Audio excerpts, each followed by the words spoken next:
All right. Well, like I said, we wanted to talk to you about the capacity challenges that we're having at the school. And we thought we would also just brief you on what our committee is and what we do. Um, so to get us started, I think it might be cool if we just go around the room and just say who you are, introduce yourself. You don't have to say a whole lot because I know that can be a pain when people are like, tell me an interesting fact. But just so that everybody gets acquainted because we all are part of this community and might not all know each other. Let's just go in this order. But like I said, my name's Jason. I have a fourth grader. And like I said, I help with our advocacy committee.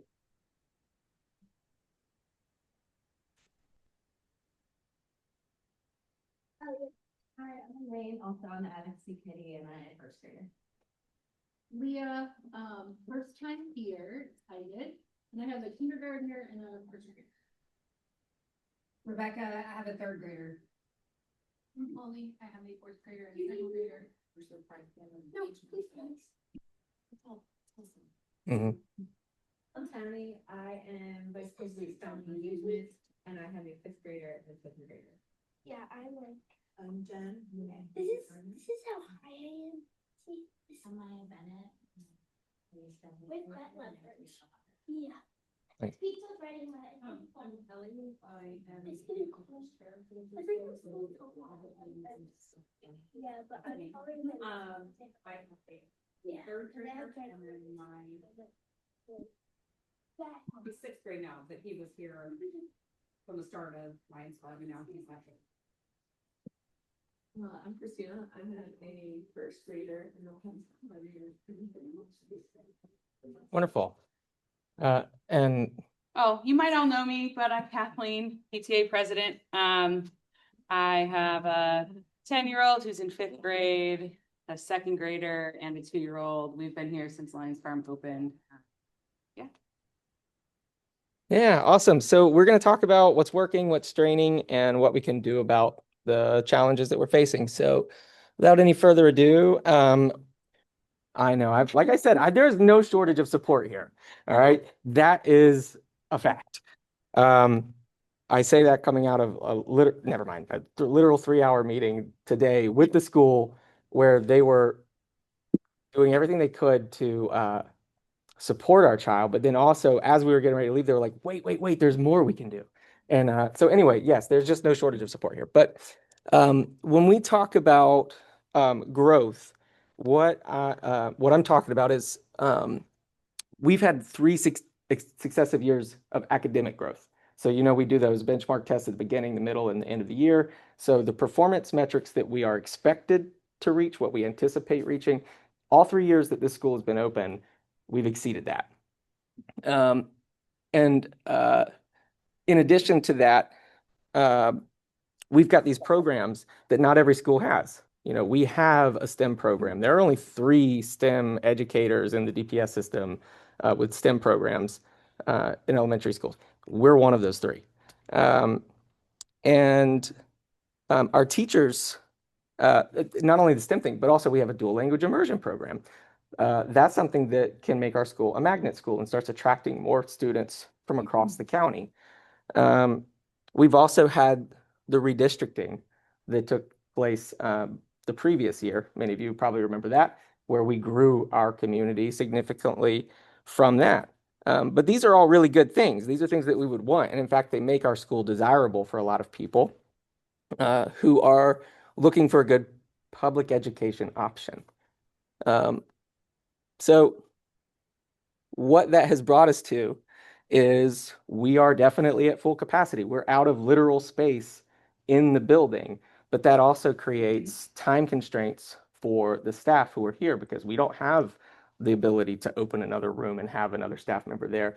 Our teachers are stretched incredibly thin on time. And I think this year, the expected enrollment was something around 620. That's what was anticipated. But then it was closer, it was like 650. And so a lot of that was from kindergarten enrollment. And so it created an additional kindergarten class that we didn't have space for. Kindergarten rooms have certain requirements. They have, for one thing, their ratio is different for their teacher to student ratio. But another thing is that they have to be on the first floor near a bathroom where they can be able to get there with adult supervision and without having to roam the halls. And that was a real challenge because we didn't have anywhere for them to go. So what actually happened is our STEM teacher, Miss Brickhouse, volunteered to give up her classroom because it was what was necessary in order for us to move children around to have the space that we needed. And one thing you should know is that STEM is not insulated the way that some of our other programs are, like art and music. Those are required in our curricula for any elementary school. So that's not going to go anywhere. But our STEM program is not. That is not something that's required. And one of the things that became a real challenge for Ms. Brickhouse in particular, we ended up letting her use a cart or asking her to use a cart to go to different classrooms and provide instruction that way, mobily. The challenge with that is a lot of her projects were very large and required a lot of setup. And so it doesn't really make sense to pick up and go to a classroom and set up every time you go. And so without that dedicated space, she just couldn't do those projects. Those were things that she had to table and find less involved options to use for our students. So it's really not ideal. And it's also a problem for keeping really great staff, because if you know anything about, I say that like y'all don't know, one of the most essential things about this school is the staff. The people who are here go the extra mile. I talked about my experience this morning with someone saying, wait, there's more that we can be doing. And actually it was multiple people doing that. But when things are challenging, the people that we have on this team at this school don't give up. They do the hard part anyway. And if we can't keep the conditions so that they're favorable for them to want to work here, then we'll lose that talent. And that's one of the things that makes our academic growth so high year after year. So retaining those teachers and the staff is really, really important for us. But at the same time, making the school really valuable and attractive to the public is really important, because the trend in Durham County is we're losing students to private alternatives and I'm blanking on the word, charters. And there are some pretty serious implications from that with regard to funding. And I'll talk about that in just a minute. But, or here, funding follows enrollment. If you don't know, what the federal level pays for is the gap. So if you have a community that is more than 40% eligible for free and reduced lunch, then they qualify for certain programs that cover the things that they don't have the tax-based revenue to support, because their local county just doesn't have the income to even fund the school in the first place. So they're at a shortfall. They get those benefits to stand in the gap. I say they because that's not us. That's what you hear Mr. Hopkins talking about when he says we're not a Title I school. It's simply that we have a more affluent community. And so for the most part, those don't really apply to us. There are some applications with like the Department of Agriculture with our free lunches for everybody. But for the most part, that doesn't produce money. The state looks at the number of students that are enrolled, and they provide overhead, the facility that we're in. We have to have a certain number of principals and core instruction teachers for a certain number of students. And so that covers that. The county is where we get the real difference maker, because we have voted here in Durham County to provide about $5,000 per enrolled student per year to the school. And so every additional student that we have enrolled here goes a long way for us when you consider the economies of scale. Obviously, you can imagine as you have fewer and fewer students, that pot that we're drawing on doesn't go as far. So we start to lose the ability to have those extra services that aren't part of the core, um, uh, the principal and the standard roles that you have. That's where we potentially would not have the ability to hire someone like Ms. Brickhouse to do STEM because it's not something that's required curricula.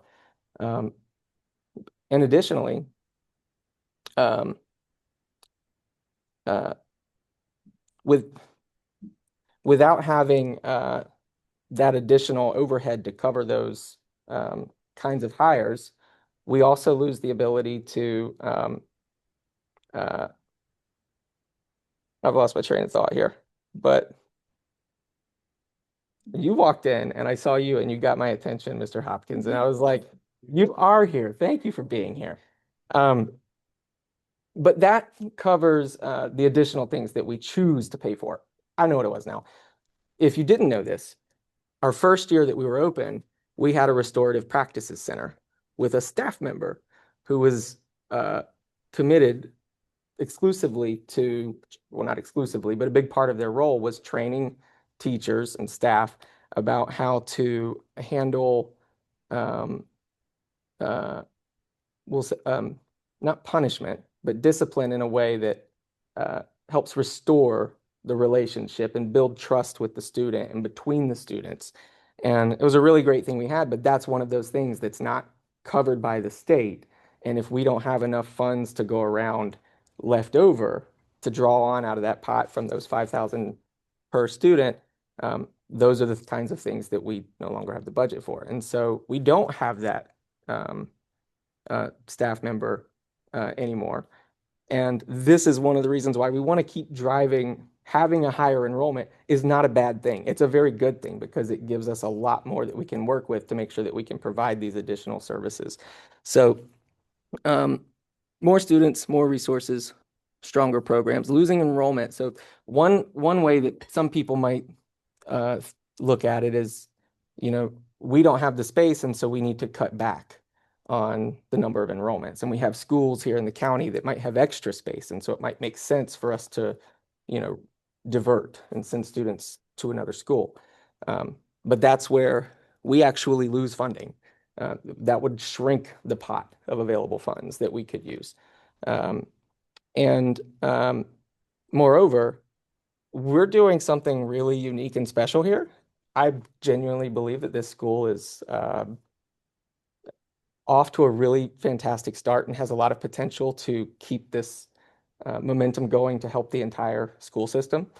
And to do that, we have to make sure that we are continuing to provide these enriched services and the best possible education and the most attractive services for people to want to continue coming here. So it's a catch-22 because we are quite literally out of space. But I think I already covered all of this. Sorry, I'm talking ahead. I did. But that's where we come in. Because one way that we can help is with physical space, another is with time. And so the PTA has been focused on how we can show up to support our teachers so that they have more capacity. And so the first thing that we did regarding the physical space, Mr. Hopkins coordinated with capital planning. They've already been out here and they're looking at, hey, what would it look like for us to put a modular unit here? What is necessary in order for us to be able to do that? A modular unit or more modular units could give us the opportunity to have dedicated space outside of the school that doesn't interfere with the classroom spaces, because the kindergartners that we have this year in 7 kindergarten classes are going to go into 7 first grade classes next year. And our school is still super attractive. And so we're still going to have, hopefully, more people than we anticipate wanting to enroll for kindergarten next year. And that problem, I'm calling it a problem, but it's a very good problem, isn't going to go away. So what we have to do in the meantime is think about what is this going to do for us next year and the year after that? And if we don't have the space, if we don't have capital planning here to build the facilities for us to use, then we run the risk of having to cut these programs because we literally won't have the space anywhere for us to house it. Or worse, we run the risk of having to continue to put additional stress and strain on our faculty, and they decide enough is enough and they go find another position somewhere else. That's why it's so important for us to show up and volunteer our time to assist. So one of the things that the PTA did this past summer, our teacher support chair sent out a survey to all of the teachers and asked, what is the number one thing that makes your job challenging? What's the hardest part about it? What is the thing that you need most? And without any question, it was time. They need time back. And so we've tried to organize ways to do that with the planning periods that we're able to give back to them. With recently, there's legislation that was passed about having to have an inventory that can be searchable by parents of every book in every classroom. And we realized that we had 30 days to deliver on that. And I think it was in September or August earlier this year. And that's one of those things that teachers just don't have time for. They can't go back and do that. So we've been looking for ways to step up and fill that gap for them. But then specifically with our committee, the advocacy committee, outside of advocating for things like this, like, hey, everybody, look, we have this thing that we all need to be paying attention to and doing something about. We're also looking for ways to make sure that we're constantly enriching the educational experiences for our students. So in that book mapping exercise that we did, we realized that a couple of our teachers who were coming over to us for the first time this year from upperclassmen didn't have libraries for their kids because they taught 10th graders, last year. And so we were able to get connected with Book Harvest because we had a connection on our advocacy committee, and they've already donated 100 books for us to take back to them. We know that we did a survey and learned that some of our parents didn't think that our PTA events were as inclusive as they needed to be. It wasn't as welcoming for them. I love that. Every single one of you was like, but to try to help balance that, we've tried to create spaces that can be more inclusive. We've gone to communities. So some of our meetings a few weeks ago, we went out to the Greens of Pine Glen at the Learning Lab that's been established there to help bring additional curricula into the community for people who might not always be able to access technology or come here for things. In that meeting, we also firsthand witnessed there was a mother whose first language was not English, and she struggled to understand and communicate with us. And that's a real barrier that prevents them from being an active participant in the community. So our job is to try to lower those barriers. And so since then, we've been talking internally. We know several parents who are bilingual and who can come to these meetings when we go to those places so that we can always have that option to make sure that we can do that. And most recently, one of the things that we really wanted to focus on this year as a PTA committee, like the whole PTA, is create a bridge between our school and Lowe's Grove, because that's where most of our students will go when they complete their time here at Lyons Farm.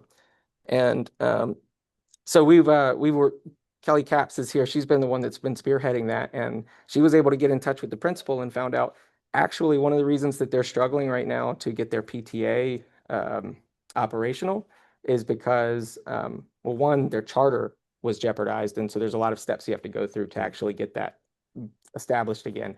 But more importantly, they're dealing with housing and food insecurity for their students. So they've got like other bigger problems that are taking their families and community members' priority over, setting up a formal meeting space. But then that gives us the opportunity to look for partnerships with grocery stores or, wherever we can go to look for, maybe donations that we can take back to Lowe's Grove. So that's the work that we tend to focus on: lowering barriers so that more people can participate. And those barriers also include teachers' barriers, the time that they don't have to that they don't have as a leisure. And then the capital planning thing. So let's get back to that actually. That's why we've invited everybody here tonight, because they know that we need additional space, but we also have to make sure that the community is speaking behind the administrators who are asking for this help, because the administrators alone are not enough to get action quickly. So Alyssa, who is our advocacy chair, put together a letter with email addresses for members for the Board of Education and DPS, so that we can get this, so that we can send a personal, and in fact, I think I have it open. I don't want to risk, oh my gosh, let me see. Yeah, you all can get it there, but it's got email addresses and contacts that are there. And also we're going to email this with a video clip because we don't want to create panic without having some kind of context to go along with it. But our ask tonight is for everyone to send this email, get it out, because we need to let them know we do not want to lose our STEM program. We do not want to lose our dual language immersion program. We do not want to lose our teachers who are the difference maker for our community. And beyond that, there are other ways that you can support, and I wanted to make sure people knew about it. One, show up. So by show up, that sounds kind of like maybe critical. I don't mean that people are absent, but what I mean is, like, just give us your time.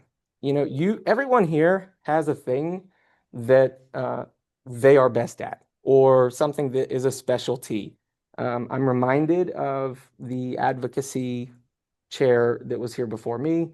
I think he did some kind of heart imaging diagnostics, and he had this really cool equipment that he brought to the school and let all of the students come in and use it and try it. And it's like, that's a very enriching experience for students who might otherwise never have that exposure to that kind of equipment.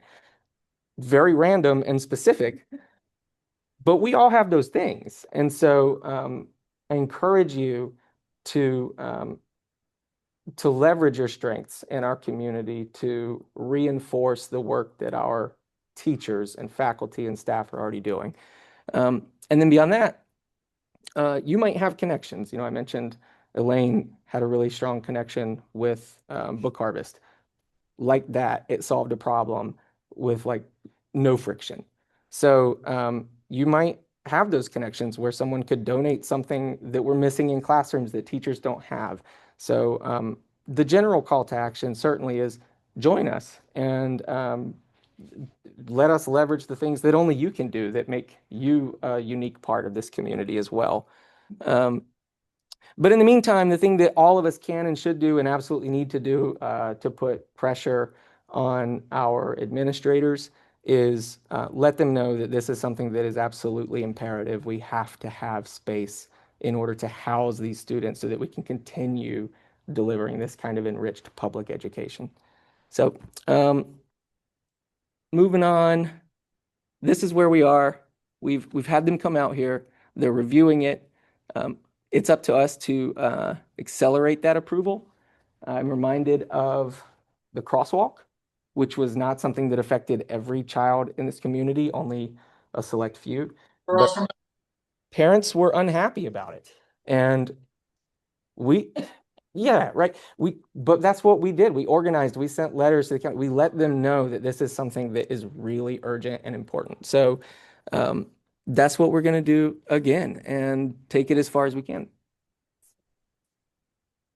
What Mr. Hopkins said was that they had evaluated and that there was no space for these classrooms, and we are parking shortage. So what if now it is moving forward?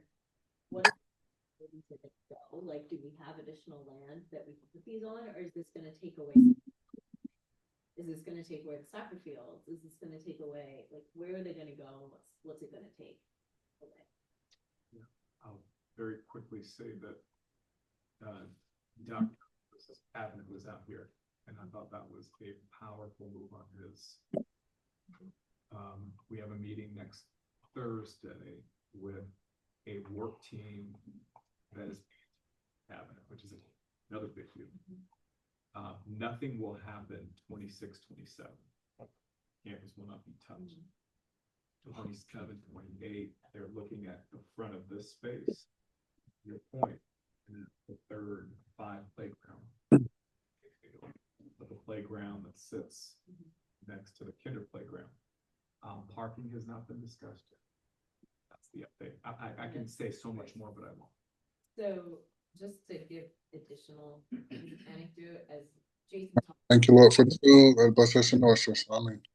Jason talked about Ms. Brickhouse not having her lab space, which now she has a new lab space starting now, right? It's not a lab space. Well, a new space that she can use as her space, lab space, so that she can go back to offering, like, as of the first marking period, 5th grade had no STEM. Right. And 4th grade, right? It had no STEM. And third. And 3rd, okay. So like the upper grades had no STEM. But what else was impacted, which I didn't actually know this until last week when we had our parent teacher conference, was because the expanded kindergarten classes, Dr. Halpert was pulled onto the special schedule for kindergarten for a while. So 5th grade lost AIG services, not entirely, but like they lost some of the planned AIG services. Yeah, like she was not true. Yeah. well, she wasn't able to start whatever was supposed to be started. So it's starting the second marking period with a 5th grade cohort.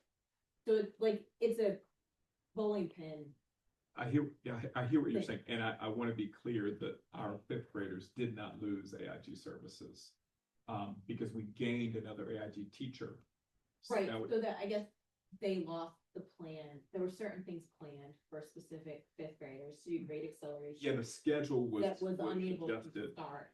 Yeah, the schedule was adjusted, When but it's 5th graders didn't lose AIG services. So, but like these things Yes, feed into yes, each other yes, as we yes. need to pull That's right. people off of their standard duties into covering other things as we get to the bigger Hey, you see this thing behind us? Mhm. This is we have 3 classes in here at one time. And it's not great because it's just not great. I mean, that's actually last week I was here, and I want to first, before I get to this about the experience last week, Stephanie Carper, who's on the call, asked me to summarize. So I'm sorry for the redundancy, but I know that for our folks on Zoom, this is helpful. Mr. Hopkins was sharing that we've had Dr. Lewis out to the school with capital planning, and he brought his cabinet here, which was what he felt was a powerful signal that they're taking this very seriously. They're coming back next week, and there are plans. They're looking at plans for using the space that we have. That includes one of the smaller playgrounds and some of the other space adjacent to the school to potentially do some kind of capital outlay in the 26, 27 year. Am I getting that right? Or 27. 27, 28 year. Where's my mouse? There it is. But yeah, we were just talking about how it's not ideal using the space we have here. I was here last week helping with that planning period thing, and I brought one of the classrooms into the media center for AIG instruction. And during that, I think 4 other classes cycled in during that time to check in their books and check out books with Miss Job.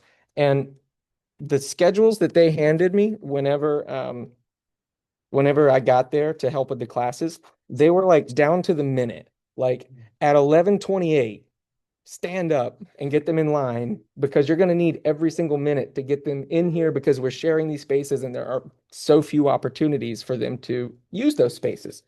That's a very real challenge. And right now we're so fortunate to have a teaching core that is making it happen anyway. Jason, can you, for the folks on Zoom, can you lift up Tammy's point that when as our enrollment increases, our master schedule and special schedule, not art, music, PE, but our EC, AIG, ESL, they're having to move and change. Sometimes those changes, sometimes they significantly impact instruction because Yeah. we got, different personnel. So the example was like now we have an additional AIG instructor, and that growth has led to us being able to have that. And at the same time, it is changing the projects, the curricula that were assigned because it's going from one teacher with a one at least that's my understanding to now bringing in another that's got additional curricula that they're starting. It's a new cycle. and I'm the only one in the building with my own office. Everyone we got 4 people to an office. That's not fun. If you ever working independently, we have not making this up shoulder to shoulder. That's not okay. And to your point, teachers have come to me and have shared, Hopkins, I cannot take this another year. No disrespect to the school, but I don't need this in my life. No disrespect to the school, and they're going to be out. That's problematic. Yeah, and Mr. Hopkins is sharing that, teachers are frustrated with the conditions, and that's totally understandable. Like I said, I was here for a few hours trying to do it, and I was like, how? Like I have no idea how they're getting through day after day.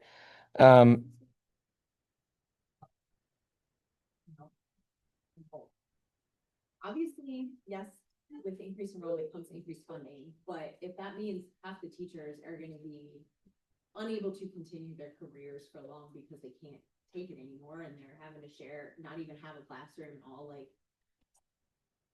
how do they decide to make Lyons Farm the base for non-zones? So like, we have the dual enrollment program here that other schools don't have, and that's pulling in students who are not from Lyons. We have Durham pre-K here, which like a lot of people obviously love because then their younger kids can be here while their older kids are here. But that's not offered at every school. So how is the district making the decisions that Lyons Farm is where these things are going to be based? There are other schools that are under capacity and we are so far over. Like where's that coming from? Those are the right questions. Does the pre-K count as that 5,000 per student? Yeah, that's Durham pre-K. So they're using space, but it's not even contributing to the school. So like, who's making those decisions and The cabinet. why? Like, And by the way, these are good questions that we should be asking in our letters that we send. Like that's exactly what we should be asking them about. If you cannot come here and ensure that I'm going to be able to continue to have these programs uninterrupted, then what's the contingency plan? What are you doing about it instead? And why are you making these decisions if they're continuing to create adverse conditions for our teachers? Like we made a template, but this is your letter. Like you should write from your experience and from your vantage point, the questions that you have. I would encourage everybody to personalize it to the extent that you can. We have 2 pre-K. I appreciate, Alyssa, your letter is also in Spanish. That's advocacy. I really appreciate that. To your point, Tammy, when I met with the superintendent's cabinet, what they expressed to me, nothing is off the table. And that's all I'll say about that. Yeah. Let's see what else I got here. That's worth mentioning. I mean, all of it is great work, I think, that we are exploring. And obviously, the more support we have from parents and family members, community members like yourselves, the easier that becomes. But I think that's it. The call to action is just make your voice heard. Maybe I just missed it. Football's been busy. I just feel like you're talking about ways that volunteers have been able to come in and give of their time to give teachers back time. I feel like I have no idea if those opportunities are available for me to sign up to come in and help. Am I really just missing it? Even though I feel like I look at emails, or is it just like it's so much information? I'm just trying to say I don't feel like I know how I can come help. That's And I totally read your fair. emails, We I did, come to we your did put it things. in the PTA update, but I don't know that there was there a standalone message that went out about that? I don't know that there might have been through the PTA channels, but not directly through you, but it had been in at least one of my PTA updates with some information. I will say, there's a lot happening. So I am the PTA president, and sometimes I have a hard time keeping up with all that's happening. real. Because there is just a lot happening. We've got a lot of really great people on the board who have a lot of really Yeah. great ideas and are doing good things. And so one thing that's always challenging for us is how do we best communicate these opportunities? You know, so the update is one comprehensive way. We have the website, we have the PTA Facebook pages, which I do believe there was a post. Kelly, there was a post on the PTA Facebook page about like volunteer for like teacher. I will say the first message that went out about it, I think was a little unclear. So Corinne and I cleaned up the language for the second update that it went out in. And so I think there's some of that too. Like it may have been a little unclear if you did see it in the first go around. Yeah. And so if you have, you know, we're always looking for suggestions, I guess is my point of like, how do we streamline it? What would simplify Well, things? let me jump in very quickly. So Kathleen has been on me about, since the summer, we have this Rooms app. I've been working with the district to give the PTA a channel, a room so they can push out. I have a meeting tomorrow Oh, great. with Tina Cooper and Tony Cunningham to try to onboard you. It's not been done around the district because it would give Kathleen access to names only. And does that compromise privacy? I don't think so. It's just a kid's personal thing. So that's a whole, but yeah, that is in the works. Yeah. That's in the works. So that's. Can the you, thing. I want her, Yeah, I want you to I do. respond to this, Yeah. because this is the big question. Yeah, I don't know what the response would be. It just is like, I don't feel like I know how to help. And I feel like I pay it to, like, I'm not trying to amplify myself, but it's just like, I don't feel like it's obvious, easy, apparent. We need parents to come catalog books for an hour, these weeks, these days, period. So we need, I think it is like, really I just helpful. don't, and my mom just moved here and wants to volunteer, and I feel Yeah. like, I don't even know how to play community. Can I plug? Plug. Okay, so we just did this like Lyons farm, what was it called? Lions Share Challenge, right? It's still up. So the board talked about this on Monday. And ultimately, this is not meant to be like some big, like, oh, we want you to give us all this money right now for this fundraiser. We kind of came, and I say we, it really wasn't, I was involved in conversations, obviously, but there was an idea to have this challenge going on that was inviting people to volunteer their time, their money, whatever, like however way you wanted to support the school. And so we have this page on our website now that gives you direct links to ways to volunteer in different aspects. And so at our board meeting on Monday, we talked about one, leaving those donation links up because it allows you to be like, oh, I really want to give money to classroom grants, or I really want to give money to this, or, oh, family engagement's looking for some volunteers for events. I can like do that, or, oh, I want to help with season of giving. And so this is one way we've tried to like streamline some of these ideas, and it takes you directly to like a link for that committee or for that event to get your name on the list. So then you'll get information about that. So that's one way, and we could try to push that more like independently if that's helpful too. I don't know if that's something that's more helpful.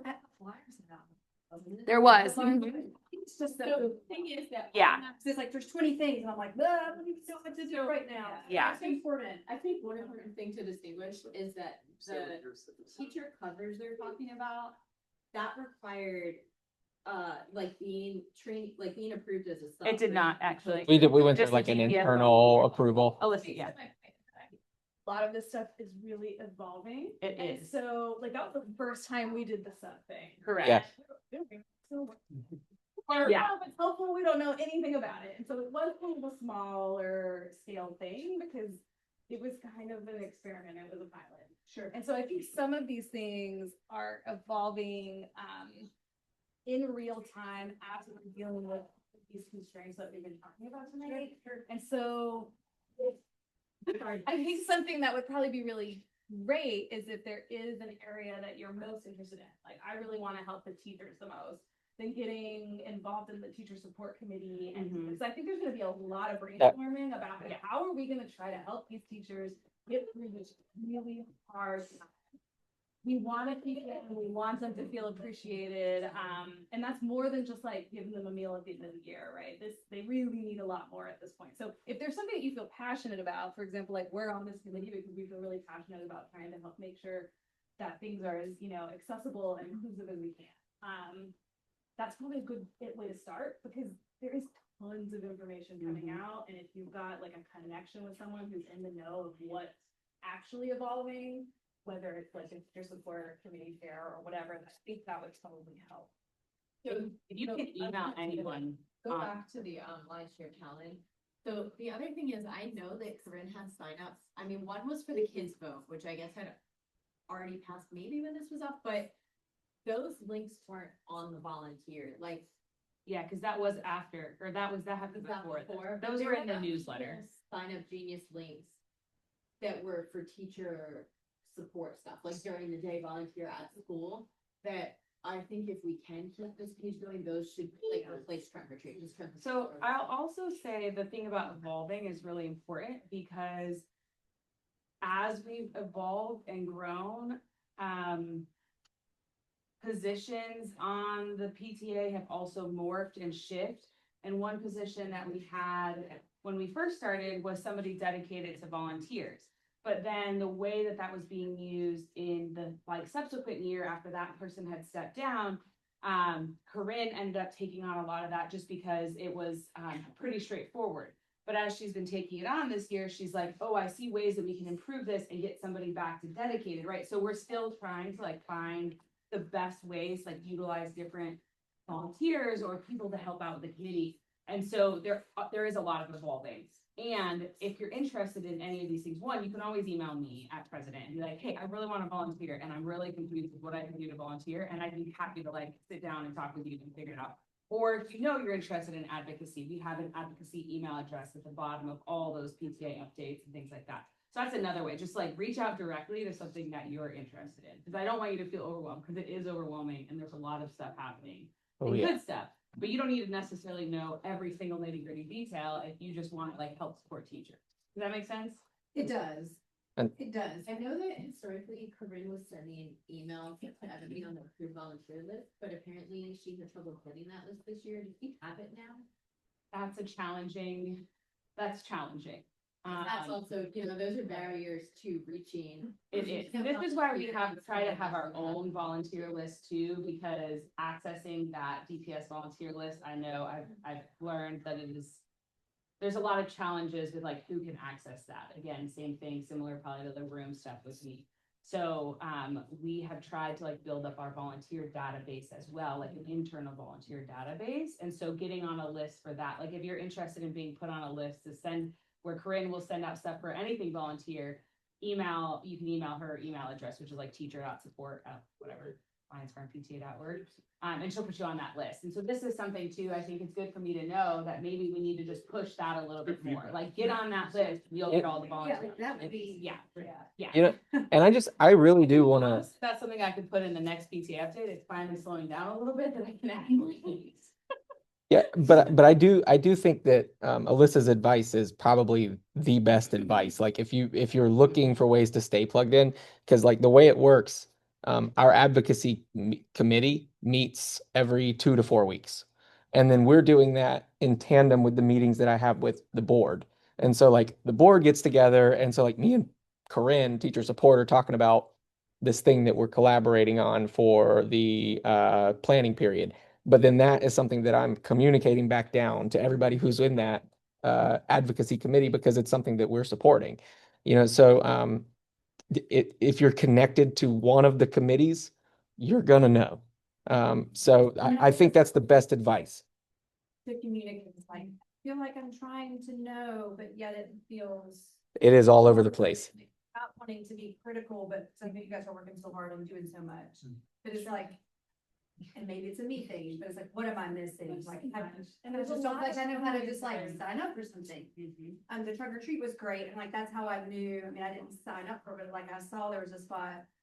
So I was I just want to be able to donate candy. I can't for a trunk. I donate candy, and it was there, and I could see it, and I knew there'd be a table. But anyway, thanks for listening. I am not trying to be funny. I'm so serious though.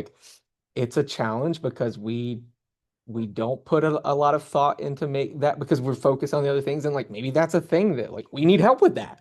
Like it would be helpful to have somebody that's like making sure like, hey, when we do this, we need to communicate it in this, that, and the other way so that it's clear for everybody else. Like that would be a lift for us. So I mean, like I said, everybody has their thing. If you're a type A organized person and you can help us do that, please. Like and what, or it might be something more obscure, or I say obscure, but it could be anything.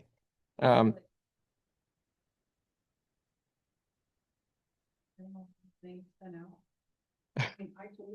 Feel that. Like, because there's so many, like I sent an email to some people and said, like, I'm holding off on posting your thing right now because I just posted like 3 other things. yeah, And I feel like it's getting lost and it's gonna get lost. So I think that's where something like this can really be helpful because it's a menu where you can go to it. So you want to get involved today, I'm gonna go here, I'm gonna click a button on the menu and I see, oh, look, there's openings. And that way, because I miss email frequently. Oh, yeah. If it's on my mind that it's time to sign up and I know where to go and it's all in one place like this, I think this can be helpful. So hopefully we can keep this going and then just start replacing Yeah. menu items. or I mean, we could do a version of this that's just the volunteer stuff. When we need help with something, we drop it in. My brain is turning a little there. That's excellent marketing. What is? That's great, that Lyons share. Yeah, was that you or Marcy that came up with that? It's a team effort. We do everything together. I Constructive feedback is always welcome. It's not being critical. It's like constructive feedback about your own personal experience. And this is a parent-teacher association because it is for all the parents. It's not just what works for one parent. And so we need to hear. yeah, So I really appreciate you saying something and, again, happy to anytime sit down and brainstorm ideas with you on how you want to get involved and stuff like that too. And can we share? I have gotten some feedback. I shared this with the board. When I was organizing the Walker Bike to School, that I was reaching out to those who had signed up to be a neighborhood lead. And some of them were responding right away. Yeah. And some of them just weren't responding. Why would you sign up if you're not going to respond? And then I got a response the day after from someone who said, I'm sorry I missed all these emails. The email, like Google sorted this email into my socials category. So it didn't show up in the primary inbox. And that is not under our control, like what Google thinks we are. So if that is like double check your socials tab or on your phone, like what goes to not primary. And if you are our emails, like anything that ends in @lyons.pta.org is going there, like sort it, like change how it's sorted and hopefully Google will alert. But sometimes it's possible you might be missing something because you just hit Google without the knowledge. And we can't really control the AI algorithm that does not think you're a social. We do want to use social, it's not in that, not the social tab. So I don't know if you want to share that with those on students, because I did. They just asked for it. yeah. That's what I was just doing. I was like, let me make sure I got this right. And I just sent them a note. Yeah. Question, oh, please. I just want to say this before I forgot. If when you send your email, that we have the template for, and please edit that as much as you want. If you could, and I think I have this in here, but in case it's not super clear, try to CC advocacy at Lyons PTA, because we'd love to kind of track how much, if you're comfortable doing that, we feel, we would just want to kind of see like how much impact we're having, and then what does that translate to on the district side, so.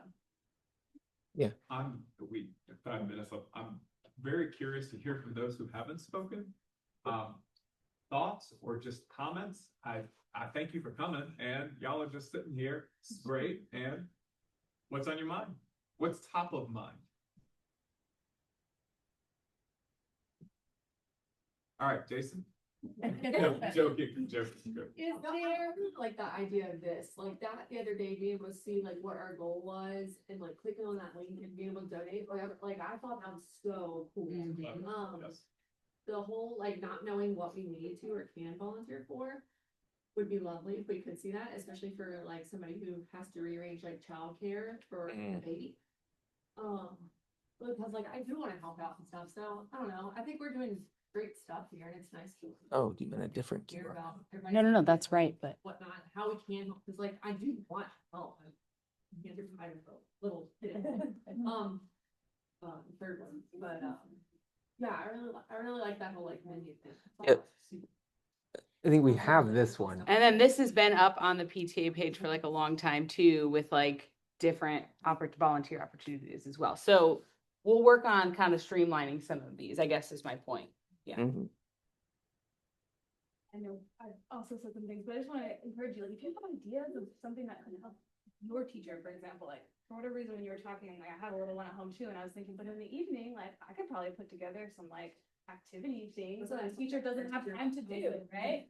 And so I can do it. I feel like this is we've sort of been unprecedented times with this situation, and so maybe something that you wouldn't normally think that you would offer to a teacher or chatting with about, like, maybe that's like. And then see if there's someone that we can help you facilitate that, you know? Teachers do all kinds of things all the time, and like, that's just time they probably don't have, but like, you know what, I could probably watch TV and cut out whatever, you know, a few times. Yeah, she said she needed like help with like ripping pages out of a book to like pass out. I was like, well, great, just tell me when I can come out of school and pick them up and I'll bring it back the next day. Like, yeah, it was like simple things that we could help get to that could potentially. You should talk to Corinne. Yeah. Maybe just have ideas like that, I'd love to hear them.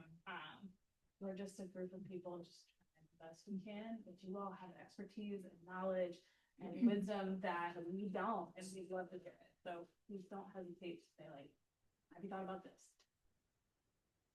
Just want to also thank everybody who helped out with those groups. I met with the principal. It's rough. Yeah, it was a tough conversation, but I was glad that we found out why it was bad communication. But their kids are struggling. It's hard. So Put some, I need you to put some language. What does it mean to struggle in that context? So that's a narrative that we sit with, and we create our own. Or displaced. Sorry. These kids don't have homes. They're living in hotels. Yeah. So, they shouldn't have to worry about a meal or when they're gonna eat, and then when, you know, like, I know everyone like loves when their kids are home, like for Thanksgiving week and like the winter break, but kids lose access to the food. I don't know, it was a lot, but like, I appreciate everybody that's donated. Like, I was able to go buy like $600 worth of food to take it to their food pantry, and the principal came running out. She was hungry and she was like, you don't know what this means. They get a lot of support from like churches and things like that, but like, even so this year they're not able to serve. They're serving 100 less families this year because the churches don't have the capacity to be able to provide Thanksgiving meals for these families. I just feel like these, my kid goes to Lowe's group, like we've had a great experience. Like these teachers are doing like everything they can. It's just hard. So just thank you to everybody who donated money or food. It's been great, and I hope to keep it going. They have a food pantry there on the site. They're also doing drive for hygiene products, because that's another thing. Like, these kids should be able to go clean, and like not have to worry about that too. Like girls on the feminine products, like that's a big deal as well, especially with middle school girls. And it's something that maybe like people don't think about really. But I've been at the school a lot. I think it's a wonderful school. I'm proud to send my kid there. I'm just glad we're helping. Where's that? So, thank you. Sorry. Well, but seriously, thank you, Kelly, because like we were just trying. Honestly, it's like, like well-intended, tone-deaf stuff, like sending emails like, hey, we want to be in your corner and help you with this. If you let me know when we can come by, we'll talk, set up a meeting. And like Kelly was there, because has a child at the school and was, went up and spoke, got the opportunity to get the rest of the information. And that's where we learn from that connection point that the way that we help is not by like helping them have like an office. It's this. Yeah. Or the thing, so they lost their charter. So they're gonna start with like a booster, a parent booster, or Mhm. family booster type thing, just to start something rolling as they try to get the charter back. So, question about that. So, without a charter, does that mean there's no bank account to make donation? I don't know about the monetary donation. I can find out. Okay. The booster will let them do that. And I think about like, Yeah. with like booster club. Yeah, they're right. gonna, that's what they're gonna. And then if it is come up, like I think that this is really useful information to share with clients for families.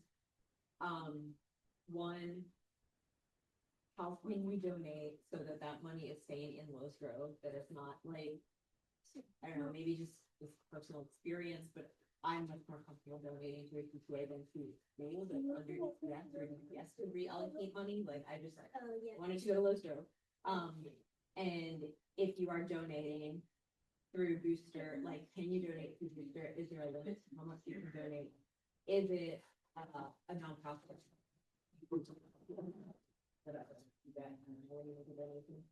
Like all those part, I think are really useful information to share with Lyons Farm, so that we can, I mean, we as a community and individual families can have moments and donate.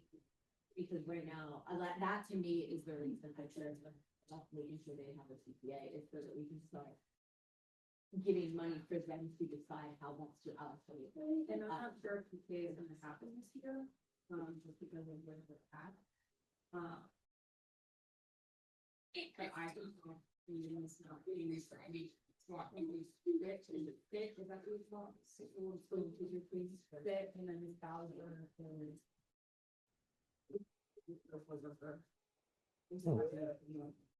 But yeah, like, so very, like, it's not. Can I jump in really quick? I love this.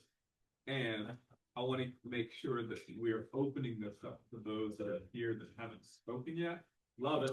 No, you're good. You're good. I just, we're not meeting every week.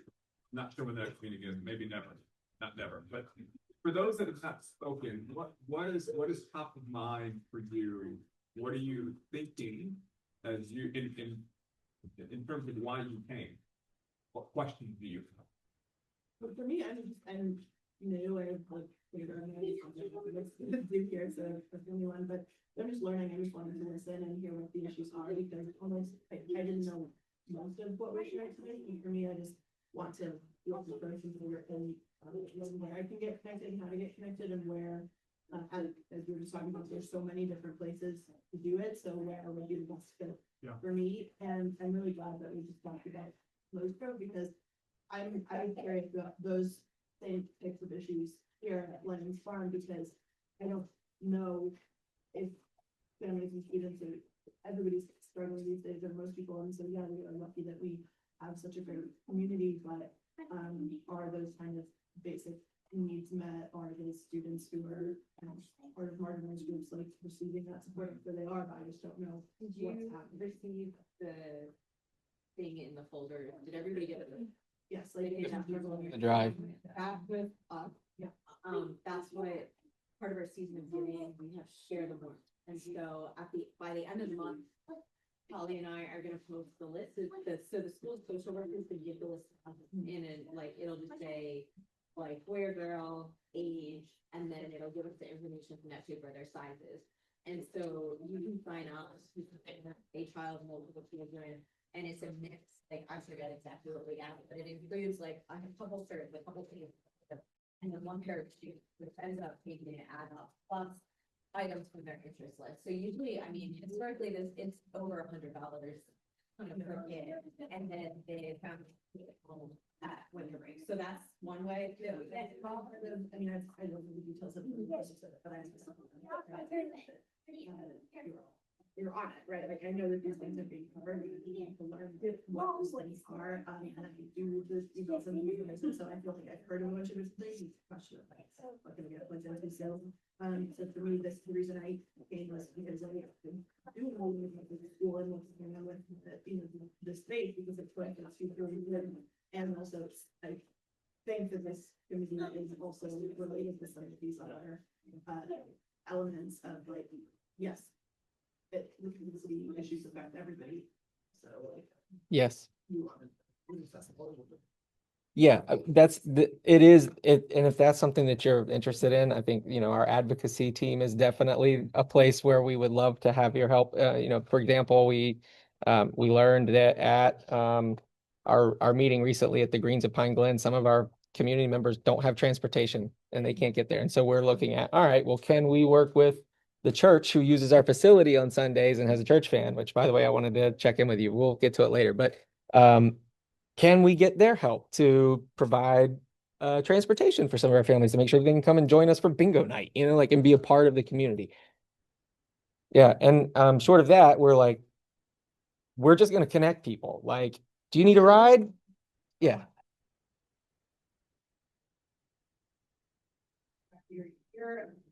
I'm here to stay, so it's not- There's lots. I really appreciate the understand, especially when you've been working on something for a long time and then new people come in and feel like, oh, what? Like, what do you do? Like, I know that can be wearing and frustrating, and so I really appreciate everybody's patience. Just want to be clear. We don't hear it that way. We don't hear it that way. And it's like, it's legit feedback. Like, we know it's not, we want to make it easier too. So having space like this is a good way for that. Yeah, that's a good idea. Didn't even think about that, because then it gets us the liability. We're out. Yeah, we've been trying to figure, anyway, I don't want to open up another can of worms. Like, major culprit, but just gave me the idea. Could we do for gift cards and anything like that? Thank you. You've been waiting very, very patiently to ask your question. Oh, I was gonna ask, is there, do we know how many modular classrooms could fit? Is there an in size that's ideal in your mind, or are we not? Yeah, it's 4 classrooms and 2 bathrooms. I'm not an engineer, but It'll hold us over till 2032. yeah, to Tammy's question around parking, that's what we've not been discussing. And we are landlocked. Does that mean we cannot go out? Or go out this way? And that's what the crosswalk is just constructed. And that's a slim margin. Build a parking deck. Let's just do that. Do that next weekend. No big deal. Like, at what point are they gonna consider actual building modifications? So that's not on the table. What is not off the table is everything you mentioned before. Does that help? Yeah. And I appreciate the whole conversation, so I'm with everybody else. I love knowing how to volunteer and plug in, and I was like, Well, I'm up here. I was not aware of all of this great stuff. Yeah, I was just gonna say, on the letter that Alyssa, the template that she created, like, if everyone here sent that out to like one group chat of like fellow mom or dad friends, like in the neighborhood, if they would say, do the digital take like 5 minutes, like, that's how you expand the reach. I mean, obviously, like, it'll be sent out to the whole school community and pushed probably multiple times, like, throughout the next several months here. But that sort of personal connection is the best way to like get people to actually do it. So like everyone can came here tonight and like learn more about it, you can be a messenger. And very impactful. I guess people, since it's something that it's big thing that very few of us have, you don't have very much control over this either, right? And so we I think that this is a pretty, I can imagine this is a pretty like polarizing and just not really what to do with an overcrowded school. And so, something else to do is, help educate people about what's actually happening, not just what like is rumored to be happening, and then let them know that like the best thing that they can do is to share what they love about this school with the district and what they don't want to lose. Because that's the only voice we have right now. It's also good exercise in listening because this is more anywhere. It's like, I don't know their classrooms or school capacity issues, but those of you who are involved in the conversation and who do are saying that like, that's what we need. So I was right. Well done with there. But you know, it's not something that would be on my radar necessarily. So that's why it's kind of great. Like Joe, listen and you know, do what you can do. All right. Well, I'm just first of all, just so thankful for everybody being here. I was hopeful that we would have somebody show up and that it would be worth their while to hear us talk. This is more than I could have hoped for. So thank you. And I recognize I've kept everybody past time. I don't want to make people leave. Tammy, was there? I'm not sure. Oh, what's your, yeah.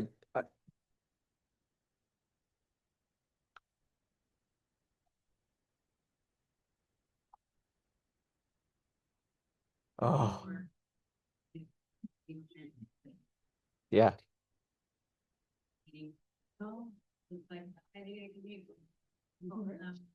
So glad. The information I have, my daughter, around like school started and she's like, there's no kindergarten, and I was like, yeah. You're taking like a second grade teacher to go to kindergarten, and I was like, okay. And then she's just like, yeah, there's classrooms in the library, and I was like, there's no way, like, that's not even. Listen to your kids, right?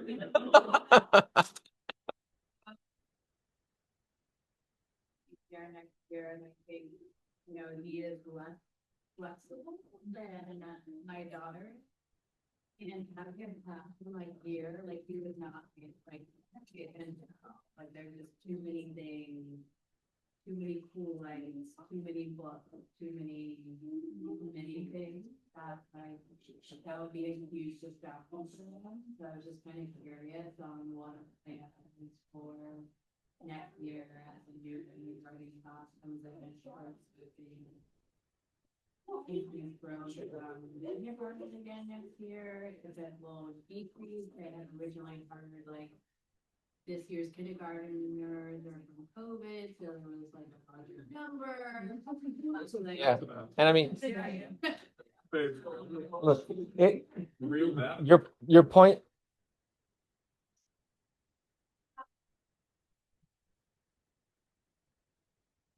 just wanted to come and kind of hear it from the horse's mouth and see what to expect next year, because, you know, I don't have how my son will learn and where he is learning and what part of the school he's doing. Yeah. But, you know, also happy, like I didn't know about the website, and like I can definitely volunteer. Like I don't start working until like 10:30, 11. So that's the opportunity to come and help out the teacher, especially since the school starts at like 7:30 and then in the first like then Yeah. And or it's like there are little things too. Like a lot of times we need to print things to stuff them in the take-home folders, and that's a perfect morning job after drop off. Just hang out in the office with Miss Debbie, you know.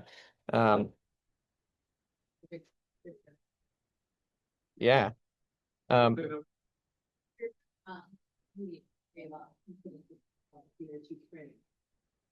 for taking my always and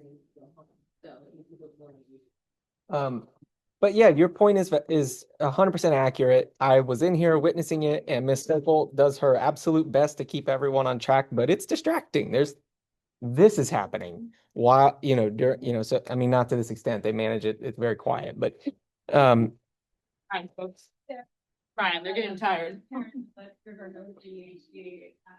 She couldn't check out a book last time because Bridget couldn't check out a book. She couldn't separate an instruction to another kid from an instruction to her, so she didn't get any library books.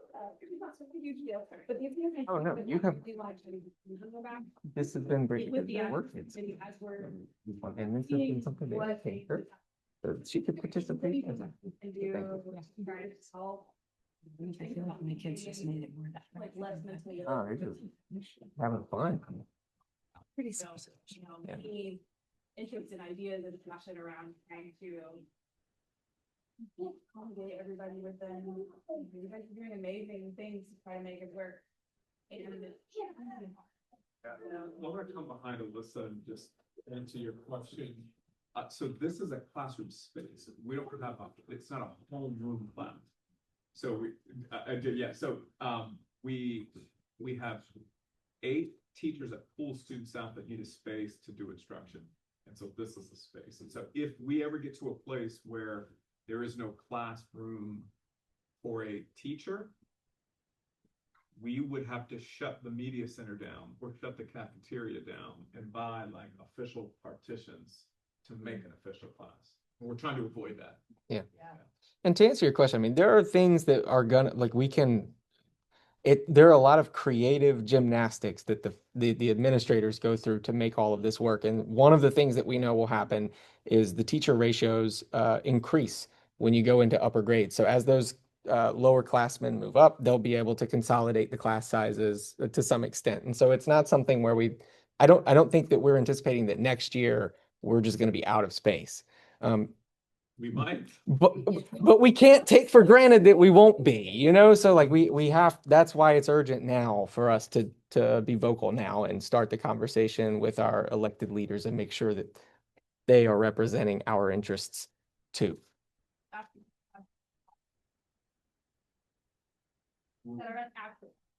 Yeah, we have 7 kinder, 6 first, 2 pre-K, 2 developmental needs EC, a lab, it's not a lab anymore, and art, music, gym.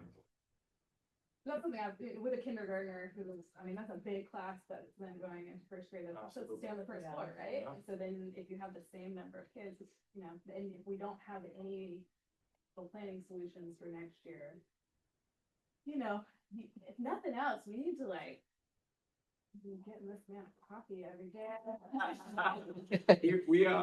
I have a 10 in my office that we were joking around about using as a classroom because there's no space on the first floor. But y'all showed up tonight. I mean, we appreciate it. If there's anything else, I'm not like running out the building. I just want to be respectful to everyone's time. I realize we kept everybody past the time we planned. Yeah. And looking what our next meeting is, we're doing them over Zoom. Yep. December 3rd, right? Yeah. So thank you all for coming out and have some more pizza. Yeah. Thank you guys.